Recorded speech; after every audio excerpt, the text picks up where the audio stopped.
Hey everybody, welcome back to the channel, and welcome to my Treasure Panda deck profile for the March or May format, I guess, of 2021. So the last time I did a deck profile with this, I included Union Carrier, which is currently banned. So that deck doesn't really exactly work. I mean, it still does work, but it's definitely not as good as this current version that I'm going to show you today. So this is what I've been working on for the last couple of days. I think that it is honestly a pretty good deck list overall. So let's go ahead and get right into it. We have 3 copies of Treasure Panda and 3 copies of Summoner Monk. So obviously these 6 cards are basically mandatory in this list because you have to get access into your Treasure Panda. If you don't get access to Treasure Panda, you just lose the game. And this deck is very fragile to hand traps. I am going to be the first to admit it. This is definitely just a for fun deck. I mean, obviously, I think if you click this video, you understand that. Then for Exodia pieces, we're obviously playing all 5 pieces of Exodia, trying to organize them as best as I can to show you the actual artwork. Obviously, Lost Art, we gotta try it. I mean, I have the pieces, so you might as well play it, but I mean, obviously, that's not mandatory for the list. I just like them. Then we also play a copy of Flamvell Guard. I decided to play this card. You could probably switch it out for like whatever. I mean, if you want to play like Formula Synchron in the like extra deck, you can. For now, it's just Flamvell Guard. There's really no reason not to play anything else, but you could also try like some like Guard Dragon combos with it, but I don't think that you really probably should. Then moving on, we're playing 1 copy of Blackluster Soldier, 1 copy of Toon Cannon Soldier, and then obviously we'll get to spells. This is searchable by Toon Table of Contents, and it's a dark monster. You can also burn in time with this card if you really want to, because obviously you contribute a monster. Flick 500 and main phase, you win the duel.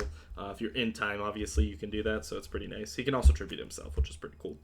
Then for spells, we're playing 3 copies of Toon Table of Contents, 3 copies of Allure of Darkness, 3 copies of Magical Mallet, 3 copies of Pot of Avarice, and 3 copies of Chaos Space. So this deck is filled with a bunch of spell cards.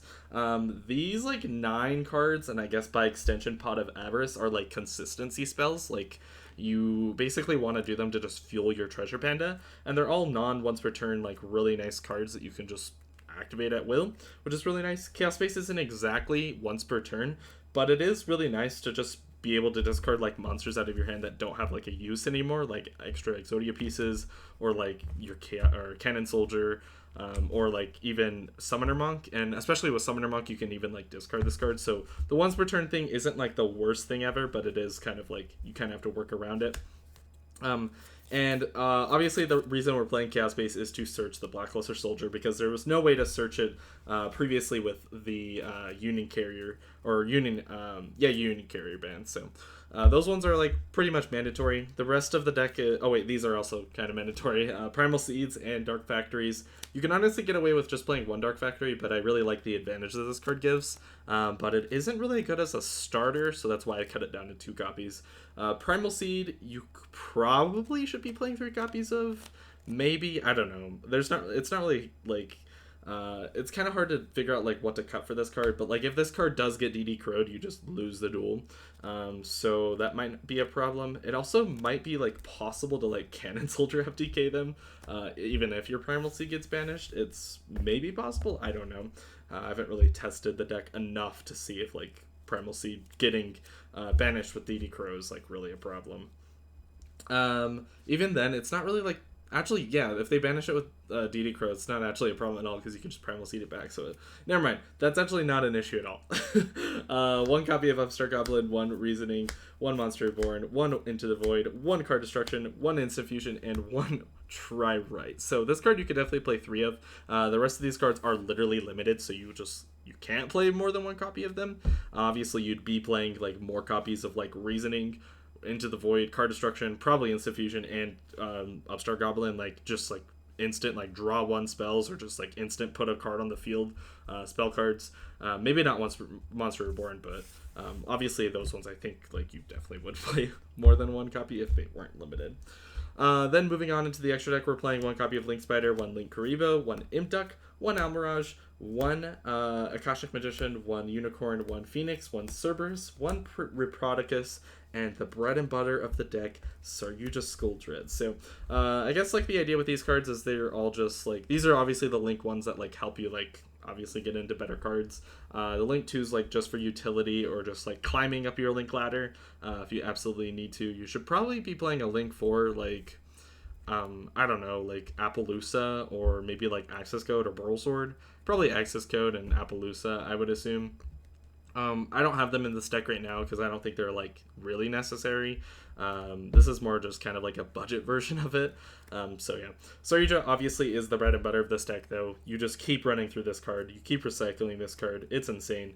Really nice thing with Akashic Magician actually is that if you don't have like Pot of Avarice access, you can get into more copies of Saryuja just by, if your Saryuja's up top, you can make an Akashic Magician and then just bounce the Saryuja back to your extra deck and then just make it again. So like there are a lot of situations where the Akashic Magician actually comes up in those situations, and I think that it is necessary to play at least one copy just because of that little interaction, just to make your deck slightly more consistent. Then the rest of the extra deck is kind of like whatever, you don't really need to play it, but I just decided to. One Princess Sprite, one Gargar Cowboy, and I guess like the Thousand Eyes is actually pretty much mandatory.